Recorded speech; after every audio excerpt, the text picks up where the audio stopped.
Before we look at the actual contract, let's look at another helper function that I defined in this utils module, and I called it get credentials.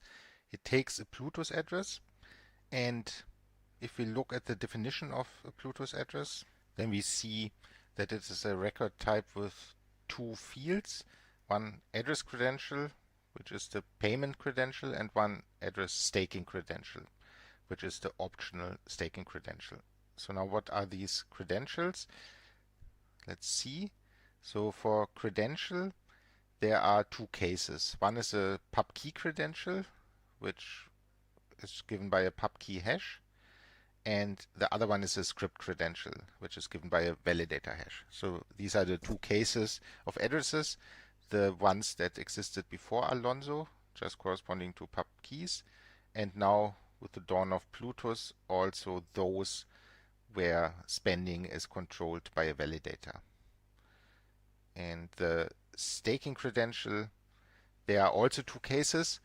So it can be a credential, so again a pub key hash or a validator script, or it can be a pointer. So there are these indirect staking credentials that point to a specific position on the blockchain. And this helper function get credentials is supposed to try to extract the public key hashes contained in an address.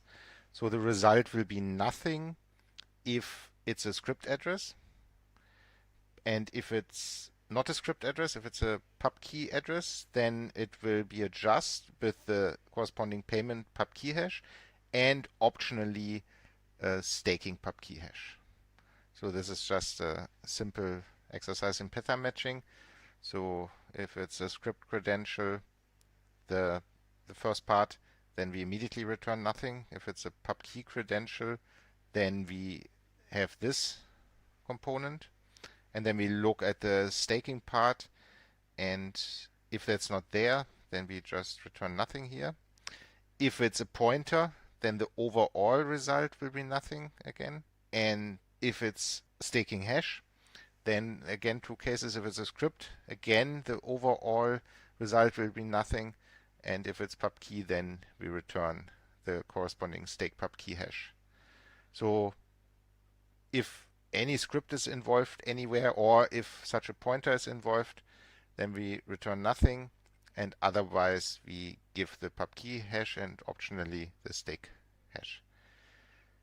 And I'm also using this function later for these two derived helper functions, basically just projection. So given an address, I try to extract the pub key hash, or I try to extract the stake hash. So I'm just using this function and then look whether the corresponding pieces are there or not, and then return the payment pub key hash or the stake pub key hash accordingly.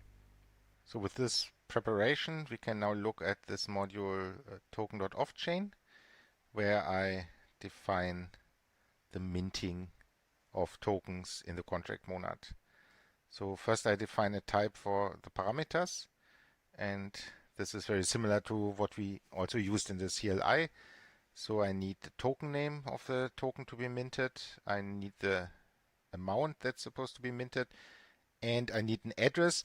This is now not the change address, it's the address where the tokens are supposed to be sent after the minting. And I do that because now I'll be dealing with HD wallets, so where there are many, infinitely many actually, addresses belong to a wallet, and I want to specify which one I want to use. Or of course it could also be external. I could send the newly minted tokens to somebody else. So I just want to have control and specify that explicitly, because I don't have a control over the change address, that just gets picked by the wallet. But I want to specify exactly where the freshly minted tokens go. This is a helper function. We can look at that in a second, but let's look at the main function. So it takes these token parameters, and it's a contract, an expression in the contract monad, and it will return the currency symbol. We don't really need this now, but when I wrote this code, I still thought about maybe implementing the Oracle example. And for the Oracle example, you have to do something with the token you mint, and you in particular have to know the currency symbol. So I wanted to return this from this monadic expression, but we don't need that for now. Okay, so I don't need to write any state, and I also don't have any endpoints, so I can leave these polymorphic, and error messages I just use text. Okay, I log that I'm starting. Then I look up the address where I'm supposed to send the minted token to. Then I use the helper function that I just showed you. And if that returns nothing, that means there is a script somewhere contained in this address, then I just stop with an error. And if it's not nothing, so I do have a payment pubkey hash, and I have an optional staking pubkey hash. Then I use some function that we haven't looked at yet. It's called get unspent output, and it does what it says. So it looks for an unspent output in the wallet that is basically running this contract.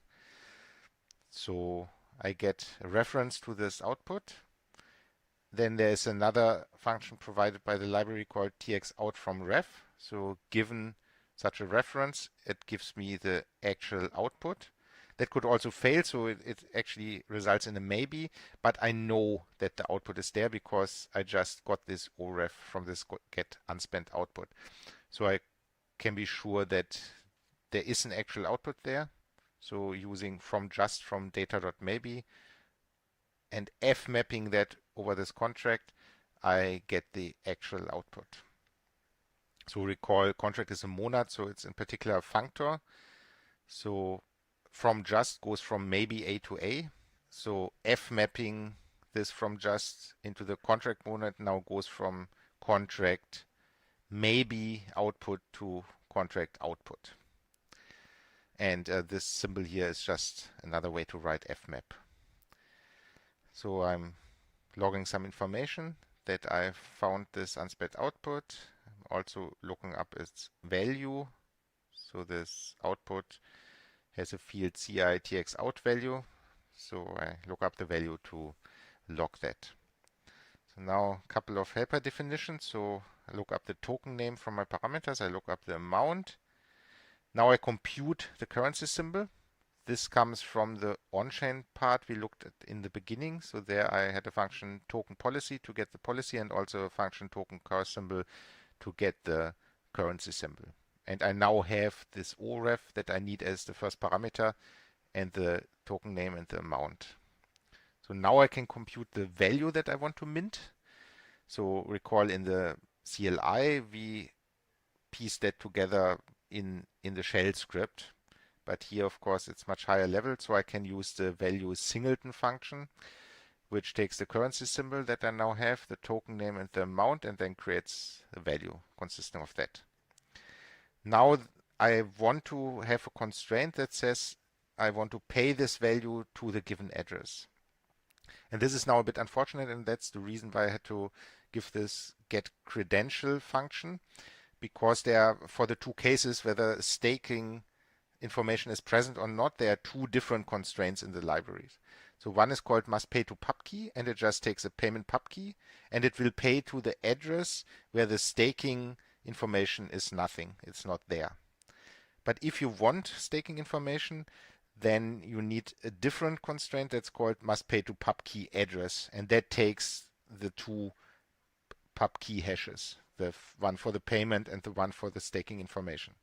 So I have, depending on whether I do have staking information in my address or not, I must use these two different constraints. And therefore I needed this get credential helper function to actually extract the X and the Y from the given address. So in both cases, provided it's not a script address or scripts are not involved there, but that case we already excluded here right in the beginning. In both cases, I basically get the constraint that I want to pay value, val, to the given address. It's just a bit more complicated because I have to do this case distinction. For lookups, I must specify the minting policy. So for that I can use my token policy function from the on-chain part that I showed you earlier, that we also used to actually serialize the policy and write it to disk, and then in particular compute the policy ID from it. And I must specify, as before, the unspent outputs. So I only need the one, so I can use map singleton, so creating a map with just one key and one value, and use the ORF and the O as value. And then I can define my constraints. So the last one here is the C, which I computed here, which says I want to pay the value to the provided address. Then I have a constraint to do the minting. So I want to mint this value. And I have a constraint that I need to spend this OREF. That's important because the minting policy will check that this given OREF is actually spent by the transaction. Recall that's the trick to use to make sure that there can only be exactly one minting transaction for this currency symbol. Okay, now I want to submit this. Earlier I used the library function submit tx constraints with for this. But now I defined this helper function, and the reason is I wanted some more extensive logging, and I also have to take care of this min ADA. If you look here in the C constraint, I just say I want to pay this value, this newly minted value, to the given address. But as we also saw in the CLI, that wouldn't work because I need to add this min ADA value. And I could of course do that by hand here, but I can also use something called adjust unbalanced transaction. So that gets an unbalanced transaction, which I can make with function make tx constraints, which takes lookups and constraints. So this results in unbalanced transaction. And then there is this function adjust unbalanced transaction, which will add the min ADA to all the outputs. So now I still have an unbalanced transaction, but at least it fulfills this min ADA requirement. Then I just log this unbalanced transaction.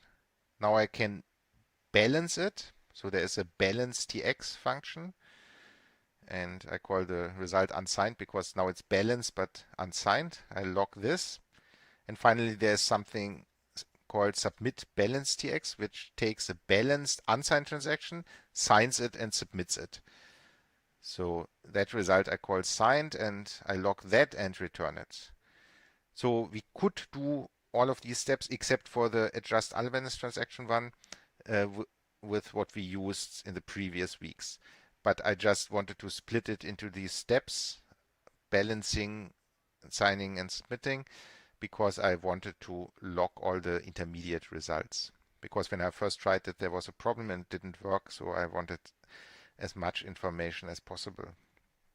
And I also have a version here that's without lookups. So that's similar to the built-in functions that we have used before. There were two versions, one with lookups, one without. So I just use that. But I think I don't even need it. I'm not sure. At some point I thought I would later need this. Okay, and that's it. So I just use this to actually adjust and balance and sign and submit my transaction, log information, and return.